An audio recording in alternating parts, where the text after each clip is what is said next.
explanation. Mambo? It's very brief. Mvua itapata kama tumemaliza. It's something of exactly 10 minutes.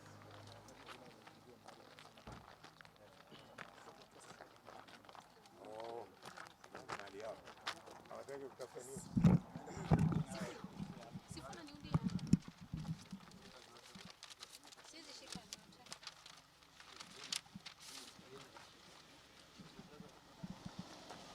Bora msikuwe na maswali mengi. So, my brothers and sisters, mko tayari nianze? Wiki. Kosa. Tuko chonjo? I'm not usually in the habit of reading things when I'm talking to the public, but because this is a very delicate legal issue, I have to be cautious. Niko hapa leo na wenzangu ambao wanawakilisha nyumba zetu zote zilizoko hapa Kakamega, kulingana na tokeo ambayo ilisababishwa na kifo cha mfanyikazi wangu Kizito Moi Amkune.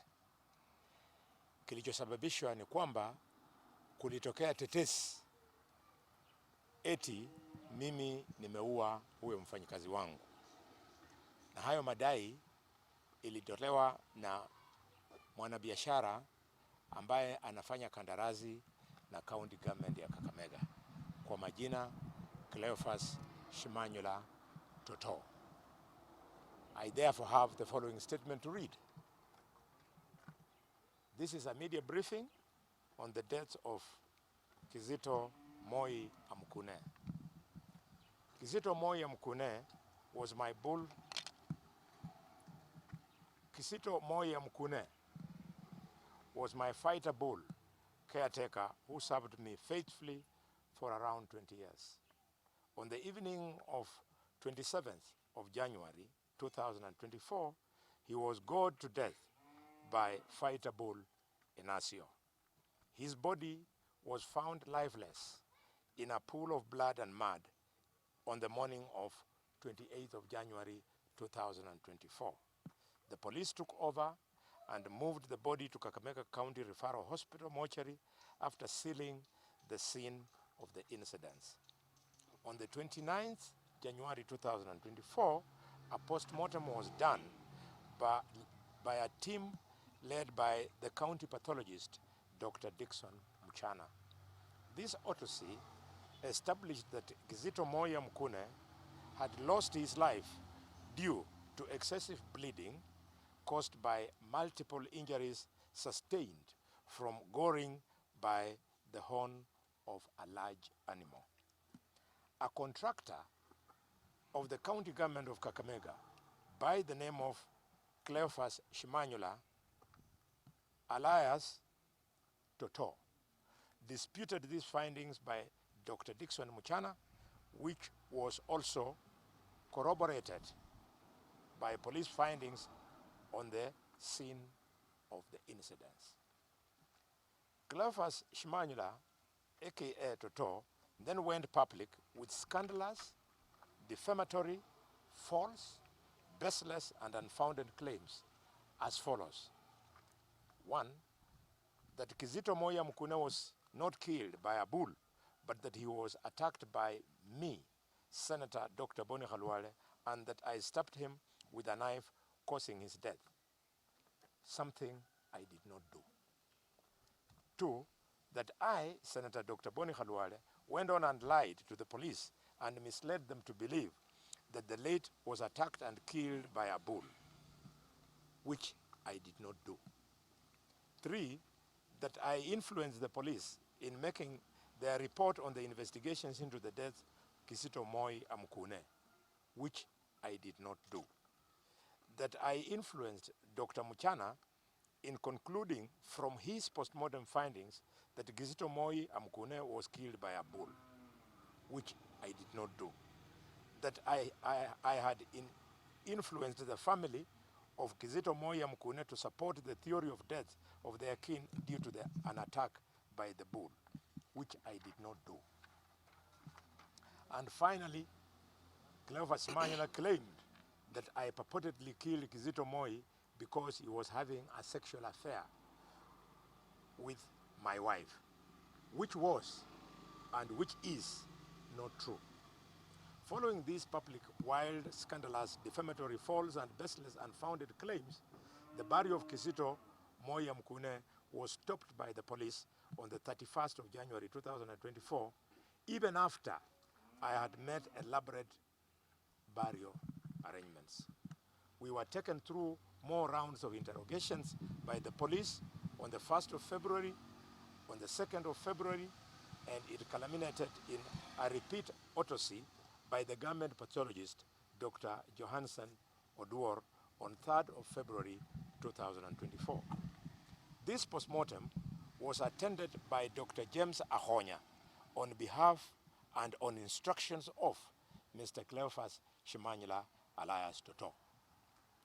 Dr. Dixon Muchana, homicide and forensic experts from the national office, together with I, also attended the second postmortem. Dr. Johansen Oduor concurred with the findings of the first autopsy, and Dr. James Ahonya, on behalf of Shimanyula, also made the same findings. The public claims by Mr. Cleophas Shimanyula, aka Toto, gained widespread publicity in the local and national print and electronic media, as it did on social media, where it has been trending to date. These vibes arising from Cleophas Shimanyula's have caused the following grievous personal and corporate injuries. 1, to me, Dr. Boni Khalwale, it has cast aspersions on my integrity, profiled me as a liar and as a murderer. 2, to the police, it has profiled the police in Malinya, in Kakamega County and in the region as incompetent and corrupt. 3, Dr. Dixon Muchana, these claims have profiled the doctor as incompetent and corrupt. 4, the county referral hospital. These allegations have profiled the county referral hospital as a den not of medical professionals, but of quacks. 5, the office of the Senator of Kakamega, it has been profiled to indicate that it is being served by a murderer. 6, the office of the Senate Majority Whip has been profiled to mean that it is served by a murderer. 7, the voters of Kakamega who voted for me in the general election of 22 have been profiled to mean that they elected a liar and a murderer. 8, all the people of Kakamega, estimated at around 2.6 million, who I represent, have been profiled to mean that their representatives is a liar and a murderer. 9, my wives have been profiled to mean that they are prostitutes. The wives I have are specific and they are as follows. 1, Adelaide Khalwale, who died 5 years ago. It's my first wife. 2, Josephine Khalwale. I beg your pardon. Wife number 1 is Adelaide Khalwale, who died 5 years ago. She's the mother of my first 3 children. All copyrights of mine, no doubt about their paternity.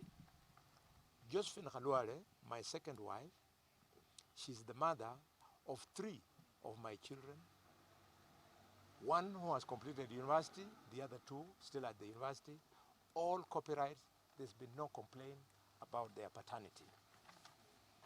3, Gloria Khalwale, who is the mother of 8 of my children.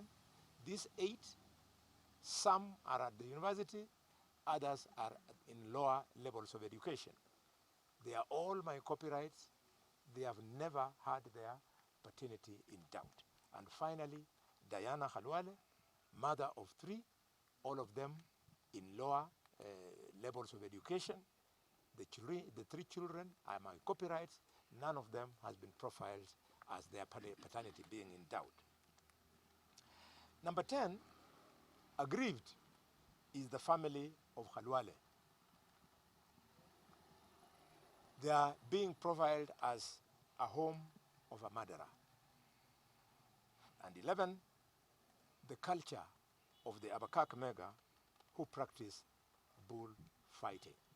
I am the patron of that community.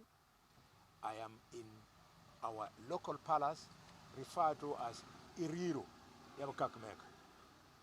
An honor that you cannot rise to by claim, that you earn by demonstration over decades how you defend the community and the culture. They have been profiled as having identified a community leader who is a liar and who is a murderer. I wish to report today that I have recorded today a formal complaint with the police at Malinya Police Station and handed over the matter to my lawyers for further action in Nairobi. The further action, for clarity, involves a number of suits. We are proceeding and suing the contractor of Kakamega, Cleophas Shimanyula, aka Malala. Toto. Oh, their cousins are here.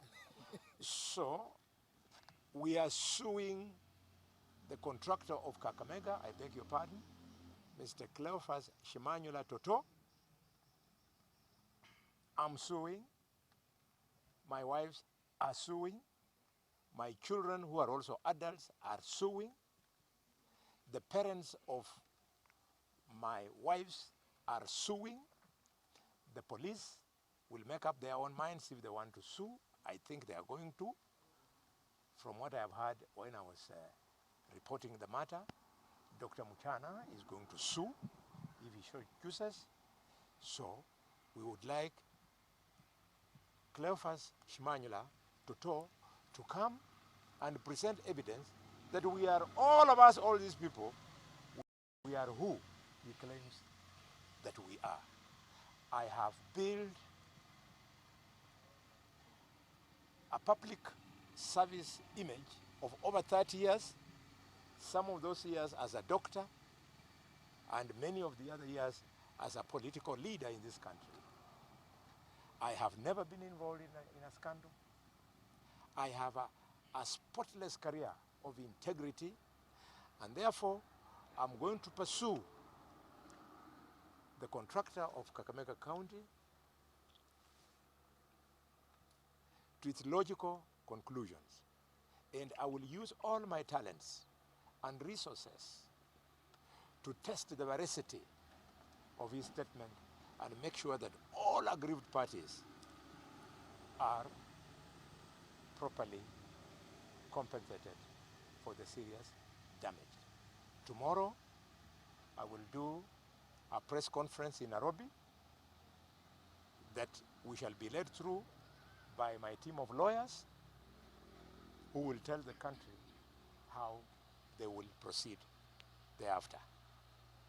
I would like, for the sake of only 3 people, before you ask any question. The first, it will be very brief because of the rain. Kwa majina naitwa David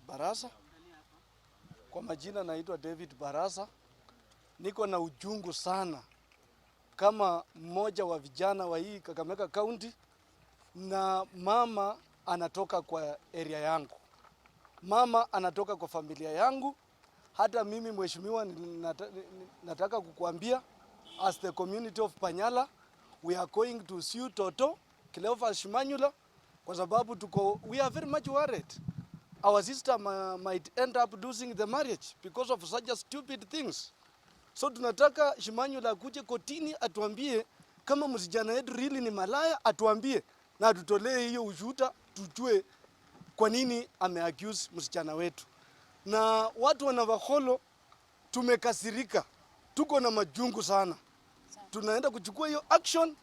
Kesho pia mimi naenda kuandika statement Navakholo kama ndugu ya mama ambaye amechafuliwa China. Asanteni. Asante sana. We will welcome Mama. Very fast, the rain is Mimi coming. ninaitwa Pamela Mirikao. Nimesimama hapa kwa ajili ya kulalamika kwa ajili ya wamama wote Kenya nzima kuanzia Kakamega County kuchafuliwa jina ya kwamba tunaweza lala na wafanyikazi. Hiyo ni ishara ya kuonesha kwamba wamama si wachafu wa kufanya jambo kama hilo. Kwa hivyo tunasimama na kusiu ya kwamba Mr. Toto ametuharibia jina na anastahili explain kwa nini ametuharibia jina kama wamama. Biblia inasema usishuhudie uongo kwa jambo ambalo haujui. Nimesema hivyo kama pastor. Asanteni. Where you come from? I come from Butere sub-county. Which house? Wa Marama, Butere sub-county. Thank you. Alafu mwisho kabisa kwa niaba ya wanaume ninaita Newton ako wapi? Okay, asante sana. Majina yangu ni Newton Muyira Werangai. Natoka Lugari. Mimi ni mtachoni. On behalf ya watu wa Lugari wenye wamekuwa marafiki sana wa seneta, kwanza tunasema pole kwa yaliyotokea na tunasema pole kwa familia ya marehemu Moi kwa yote yaliyotokea. Lakini watu wa Lugari, we stand to condemn the statement of one Toto kusema kuwa Senator Boni Khalwale alihusika na kifo cha marehemu Moi. Sisi tunajua Senator is a straightforward person, ni daktari, ni mtu mwenye amehitimu kuchunga maisha. Ni mtu mwenye amehitimu kutibu watu, sio kuua watu. Hawezi enda kinyume na taaluma yake ya kutibu watu, aende kuua watu. Sisi kama watu wa Tachoni, sisi kama watu wa Lugari, we condemn with the strongest sense chenye Toto alisema, na vile vile tunasimama na senator na tutakuwa nyuma yake kwa hii maneno yote. Kesi inaanza leo, tutasimama naye mpaka mwisho. Asante. Thank you. Media, here are copies of the state. Kwa kila mtu we've done enough. Nimeona mko 13. Okay? Naona mvua ndio hiyo. They'll give you that. This one will go back. Sorry, I was forgetting. I have been given copies of the postmortem by the doctors who are involved and they'll be appearing in court.